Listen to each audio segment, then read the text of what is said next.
Students, good morning to all of you. इसके पहले मैंने आपको भाषा, व्याकरण तथा लिपि के बारे में बताया। उसके बाद वर्ण विचार के बारे में बताया।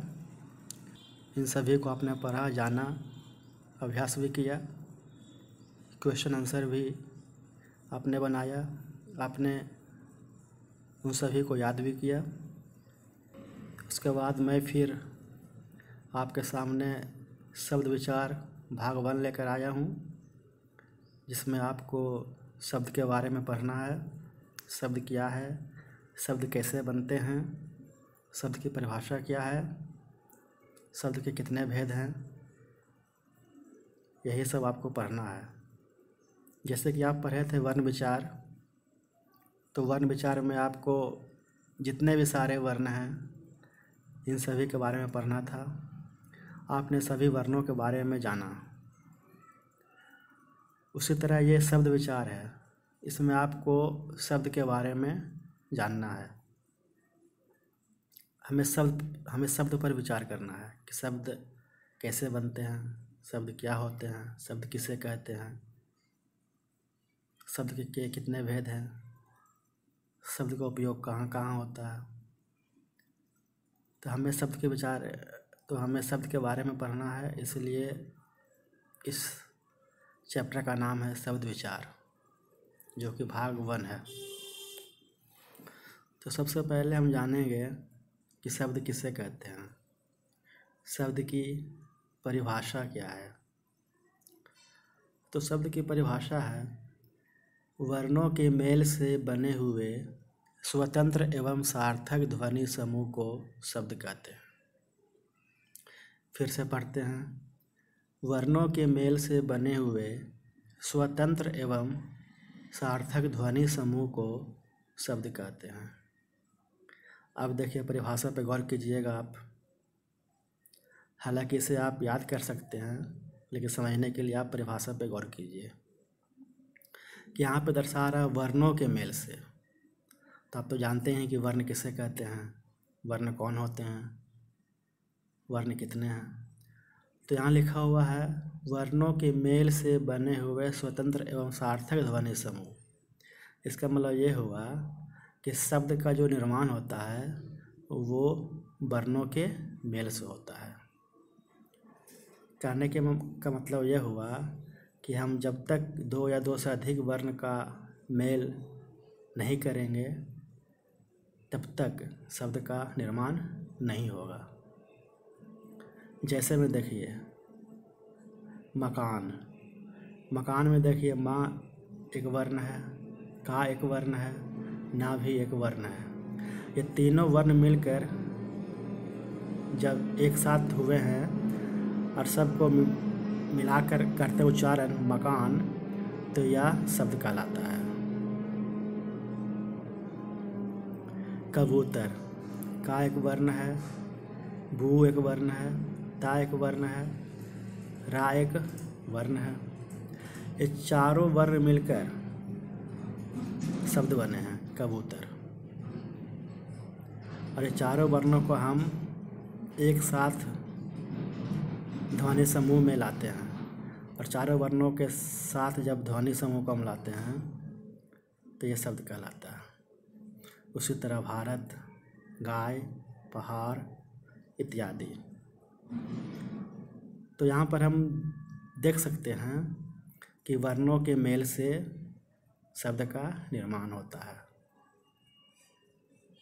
इसीलिए इसकी परिभाषा है कि वर्णों के मेल से बने हुए स्वतंत्र एवं सार्थक ध्वनि समूह को शब्द कहते हैं। सीधा सीधी आप बात याद रखिएगा कि ये वर्णों के मेल से बनते हैं, और ये जब वर्णों के मेल से बनते हैं तो इसका उच्चारण भी एक साथ होता है, समूह के रूप में इसका उच्चारण करते हैं। अब आते हैं शब्दों का वर्गीकरण। तो शब्दों का वर्गीकरण क्या है? तो शब्दों को 4 आधारों पर बांट दिया गया है। पहला है अर्थ के आधार पर, दूसरा है रचना या बनावट के आधार पर। तीसरा है उत्पत्ति या स्रोत के आधार पर। चौथा है प्रयोग या रूपांतर के आधार पर। तो शब्दों का जो वर्गीकरण है ये 4 आधारों पर किया गया है। तो सबसे पहला है अर्थ के आधार पर। अर्थ के आधार पर, तो अर्थ के आधार पर शब्द के 2 भेद हैं। पहला है सार्थक शब्द और दूसरा है निरर्थक शब्द। सार्थक शब्द, पहला है सार्थक शब्द। तो सार्थक मीन्स होता है अर्थ निकलना, जिसका कोई अर्थ निकले, जिसका कोई अर्थ निकले उसे कहते हैं सार्थक। तो सार्थक शब्द भी वही होगा, जिस शब्द का कोई अर्थ होता है उसे सार्थक शब्द कहते हैं। फिर से देखिए, जिस शब्द का कोई अर्थ होता है उसे सार्थक शब्द कहते हैं। जैसे कमल, लड़की, रोटी, फूल इत्यादि। अब देखिए, जैसे में कमल है, तो कमल क्या है? ये सार्थक शब्द है, क्योंकि कमल एक फूल का नाम है। जब कोई कमल बोलता है या कमल कहता है तो हम फूल समझते हैं, जो कि एक फूल का नाम है। तो कमल एक फूल का नाम है जो कि एक अर्थ देता है, इसलिए कमल क्या है? सार्थक शब्द है। लड़की, लड़की भी एक सार्थक शब्द है।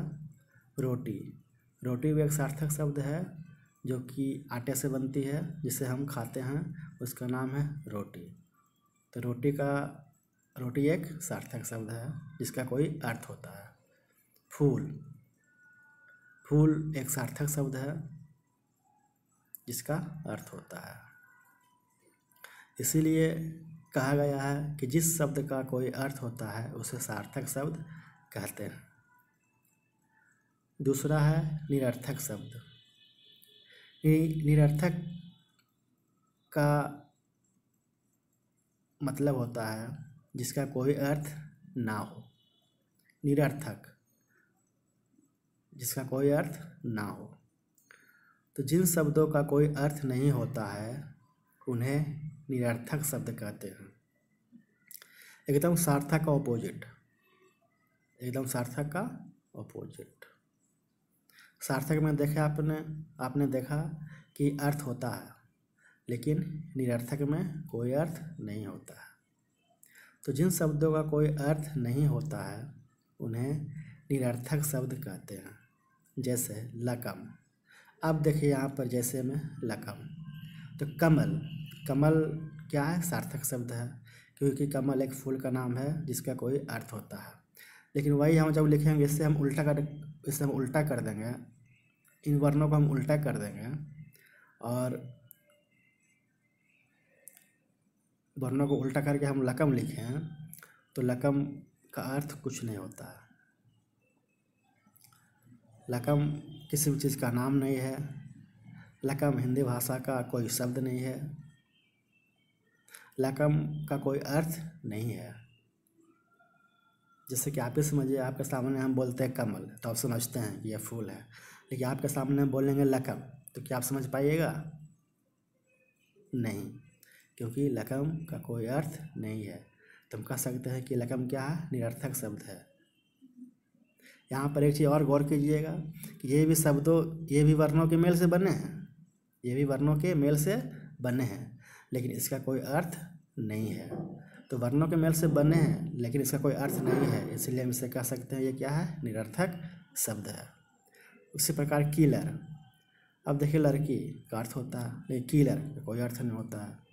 वोटी, रोटी का अर्थ होता है लेकिन वोटी का कोई अर्थ नहीं होता है। फूल का अर्थ होता है लेकिन वूल का कोई अर्थ नहीं होता है। तो जिस शब्द का कोई अर्थ होता है उसे सार्थक शब्द, और जिस शब्द का कोई अर्थ नहीं होता है उसे निरर्थक शब्द कहते हैं।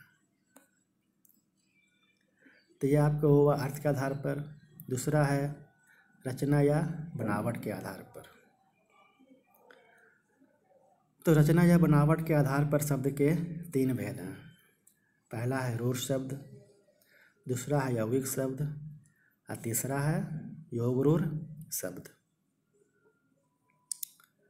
तो सबसे पहले हम देखते हैं रूढ़ शब्द कि रूढ़ शब्द किसे कहते हैं। तो जिन शब्दों का कोई भी खंड सार्थक ना हो उन्हें रूढ़ शब्द कहते हैं। फिर से ध्यान दीजिएगा, जिन शब्दों का कोई भी खंड सार्थक ना हो उन्हें रूढ़ शब्द कहते हैं। अब यहाँ पर ध्यान देने योग्य बात यह है कि खंड मीन्स क्या होता है। खंड मीन्स हुआ कि जब हम किन्हीं शब्दों को तोड़ते हैं, तोड़कर अलग करते हैं, तो उसका जो टुकड़ा होता है, खंड मीन्स टुकड़ा, तो उसका जो टुकड़ा होता है जब वो टुकड़ा सार्थक नहीं होता है, सार्थक मीन्स अर्थ देने वाला, तो जब उसका टुकड़ा कोई अर्थ नहीं देता है तो उन्हें हम रूढ़ शब्द कहते हैं। जैसे फूल, फूल को जो हम खंड करते हैं, टुकड़ा करते हैं, तो फू और ला ये दो भागों में बढ़ जाता है। जब इसके दो भाग हैं तो फू और ला दोनों भाग में किसी भाग से कोई अर्थ नहीं निकलता है। दवात, दवात के तीन भाग किए, तीन टुकड़े किए, तीन खंड किए, एक खंड दा, एक खंड वा, एक खंड ता। तो दा से कोई अर्थ नहीं निकलता है, वा से कोई अर्थ नहीं निकलता है, ता से कोई अर्थ नहीं निकलता है। तो ये क्या हो गया? रूढ़ शब्द। कलम, क ल मा, कलम में भी तीन खंड किए, तो का से कोई अर्थ नहीं निकलता है, ला से कोई अर्थ नहीं निकलता है, मा से कोई अर्थ नहीं निकलता है। हालांकि ये सारे वर्ण हैं, लेकिन वर्ण अपनी जगह है, लेकिन इस वर्ण से कोई अर्थ नहीं निकलता है। ये वर्ण है, ये बात अलग है। इसमें एक चीज़ और हम देख सकते हैं कि ये दो शब्द या दो से अधिक शब्दों के मेल से नहीं बनते हैं। रूढ़ शब्द जब भी बनेंगे या इनका टुकड़ा जब भी होगा तो इससे वर्ण अलग होते हैं, यही इसकी पहचान है। शब्द अलग नहीं होते हैं। अब आइए आप यौगिक शब्द में, दूसरा है यौगिक शब्द। तो इसमें देखिए, जिन शब्दों का प्रत्येक खंड सार्थक होता है उन्हें यौगिक शब्द कहते हैं। जिन शब्दों का प्रत्येक खंड सार्थक होता है उन्हें यौगिक शब्द कहते हैं। ये रूढ़ का एकदम ऑपोजिट है, ये रूढ़ का एकदम उल्टा है। रूढ़ में जो खंड होता था उसका कोई अर्थ नहीं होता था, लेकिन इसका जो खंड होता है उसका अर्थ होता है। तो रूढ़ में था जिन शब्दों का कोई भी खंड सार्थक ना हो, लेकिन इसमें है जिन शब्दों का प्रत्येक खंड सार्थक हो। इसका मतलब ये हुआ कि जब हम किसी शब्द को तोड़ते हैं और जो उसके खंड होते हैं और उसके खंड से जब कोई अर्थ निकलता है तो हम कह सकते हैं कि वे यौगिक शब्द हैं। जैसे विद्यार्थी, विद्या जोड़ अर्थी, ये देखिए इसका दो टुकड़ा हुआ है, तो विद्या जोड़ अर्थी। तो विद्या के एक अर्थ है, विद्या मीन्स ज्ञान, अर्थी मीन्स प्राप्त करने वाला। तो दोनों शब्दों का अर्थ है, इसमें दो खंड हुए हैं और दोनों खंडों का अर्थ है, इसलिए हम कह सकते हैं कि विद्यार्थी क्या है? यौगिक शब्द है। विद्यालय, विद्या जोड़ आलय, विद्या मीन्स ज्ञान बुद्धि, आलय मीन्स घर, तो विद्या का घर। तो यहाँ भी देखिए विद्या का एक अपना अर्थ है, आलय का एक अपना अर्थ है, तो विद्यालय भी क्या हो गया? यौगिक शब्द हो गया। उसके बाद हिमालय, हिम जोड़ आलय, हिम मतलब बर्फ, आलय मीन्स घर, बर्फ का घर। तो यहाँ पर भी हिम का एक अपना अर्थ है, आलय का एक अपना अर्थ है, तो हम कह सकते हैं कि हिमालय क्या है? यौगिक शब्द है। अब यहाँ पर देखिए, हमको देखने वाली बात ये है कि यौगिक शब्द में जब हम तोड़ते हैं तो उनमें से शब्द अलग होते हैं। कहने का मतलब ये होगा कि यौगिक शब्द का पहचान है कि वे दो या दो से अधिक शब्दों के मेल से बनते हैं। दो या दो से अधिक शब्दों के मेल से बनते हैं। जैसे यहाँ देखिए विद्या जो अर्थी, विद्या एक शब्द है, अर्थी एक शब्द है, तब जाके बना विद्यार्थी। यहाँ देखिए विद्यालय, विद्या एक शब्द है और आलय एक शब्द है, और दोनों शब्दों के मेल से बना विद्यालय। हिम एक शब्द है, आलय एक शब्द है, और दोनों शब्दों का मेल से बना हिमालय। तो हम कह सकते हैं कि यौगिक दो शब्दों के मेल से बनते हैं और रूढ़ शब्दों के मेल से नहीं बल्कि वर्णों के मेल से बनते हैं। यही दोनों में अंतर है। उसके बाद आपका है योगरूढ़ शब्द। तो योगरूढ़ शब्द जैसे कि नाम से ही आप देख रहे हो, योगरूढ़ मतलब यौगिक भी और रूढ़ भी दोनों, मतलब यौगिक भी और रूढ़ भी जो दोनों हो। तो वे शब्द जो यौगिक तो होते हैं परंतु अपने सामान्य अर्थ को छोड़कर किसी विशेष अर्थ का बोध कराते हैं, उन्हें योगरूढ़ शब्द कहते हैं। कहने मतलब ये हुआ कि योगरूढ़ शब्द जो है यौगिक होते हैं। जैसे कि इसका पहले मैंने आपको बताया कि यौगिक का क्या नियम है कि ये दो शब्दों का मेल से बनते हैं। यौगिक का पहचान है कि ये दो शब्दों के मेल से बनते हैं। तो योगरूढ़ में क्या होता है, जो शब्द होते हैं वे दो शब्दों के मेल से बनते हैं, और जब दो शब्दों के मेल से बनेंगे तो वे क्या होंगे, यौगिक होंगे। इसलिए कहा गया कि वे शब्द जो यौगिक तो होते हैं परंतु अपने सामान्य अर्थ को छोड़कर किसी विशेष अर्थ का बोध कराते हैं। लेकिन इसमें थोड़ा सा अंतर है कि यौगिक होते हुए भी ये अपने समान अर्थ को छोड़ देते हैं और किसी अलग अर्थ का बोध कराते हैं, जो कि इसका जो अपना अर्थ होता है इसका बोध नहीं कराते हैं बल्कि एक अलग शब्द बाहर से ले आते हैं। जैसे पीताम्बर, पीत जोर अंबर। पीत एक शब्द है, पीत मीन्स पीला, अंबर मीन्स वस्त्र, है ना। तो पीला वस्त्र धारण करने वाला अर्थात विष्णु। तो यहाँ पीत एक शब्द है जिसका अर्थ है, अंबर एक शब्द है जिसका अर्थ है। तो ये क्या हो गया, पीताम्बर यौगिक शब्द है, लेकिन यौगिक होते हुए इसका मतलब क्या होता है, विष्णु। इसलिए इसका नाम क्या है, योगरूढ़ शब्द। उसी प्रकार नीलकंठ, नील जोर कंठ अर्थात शंकर। नीलकंठ शब्द यौगिक है लेकिन इसका अर्थ क्या होता है, शंकर। लंबोदर, लम जोर उदर अर्थात गणेश। दशानन, दश जोर आनन अर्थात रावण इत्यादि। अब देखिए यौगिक और योगरूढ़ में हम अंतर स्पष्ट करेंगे, क्योंकि यही दोनों में कन्फ्यूजन होता है कि दोनों देखने में एक जैसे हैं लेकिन थोड़ा सा का अंतर है। अब देखिए विद्यार्थी और पीताम्बर में अंतर क्या है। विद्यार्थी, विद्या जो अर्थी, ये यौगिक है, क्योंकि विद्या जो अर्थी दो शब्दों के मेल से बना है जिसका अर्थ होता है विद्यार्थी। तो विद्या को प्राप्त करने वाला, विद्या जो अर्थी, विद्या को प्राप्त करने वाला विद्यार्थी, इसके लिए कोई बाहर से शब्द नहीं आया है, ये अपने समान अर्थ को स्पष्ट करता है। लेकिन पीताम्बर, पीत जो अंबर, इसका समान अर्थ हुआ पीला वस्त्र, पीला वस्त्र धारण करने वाला। जिस तरह विद्यार्थी, विद्या जो अर्थी, विद्या ग्रहण करने वाला, विद्या प्राप्त करने वाला, ये समान अर्थ हुआ, तो ये यौगिक हो गया। लेकिन पीताम्बर, पीत जो अंबर, पीला वस्त्र धारण करने वाला। अब पीला वस्त्र धारण करने वाला कौन है, तो विष्णु है। विष्णु को पीताम्बर कहा जाता है। अब इनके लिए आ गया विष्णु, हम इनका समान अर्थ को, पीला वस्त्र धारण करने वाला समान अर्थ को छोड़ दिए, अब इनके लिए हम ले आए क्या, विष्णु। तो जब इनके लिए विष्णु आ गया तो ये क्या हो गया, योगरूढ़ हो गया। उसी तरह विद्यालय, विद्या जो आलय, विद्या का घर, ठीक है। तो समान अर्थ हो गया विद्या का घर, तो समान अर्थ है विद्या का घर, विद्यालय, तो ये हो गया यौगिक। लेकिन नीलकंठ, जिसका नीला कंठ है, नीलकंठ, नीलाकंठ, अब यहाँ नीलाकंठ, नीलकंठ, नीलाकंठ, यहाँ हो गया समान अर्थ। लेकिन समान अर्थ को छोड़कर हम ले आते हैं कि नीलकंठ का प्रयोग किसके लिए किए हैं, तो शंकर के लिए, अर्थात शंकर। तो यहाँ पर नीलकंठ के लिए जब हम शंकर ले आते हैं तो ये योगरूढ़ हो गया। उसी प्रकार लंबोदर और दशानन।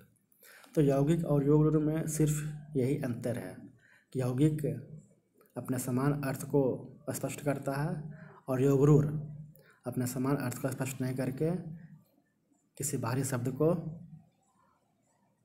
बताता है।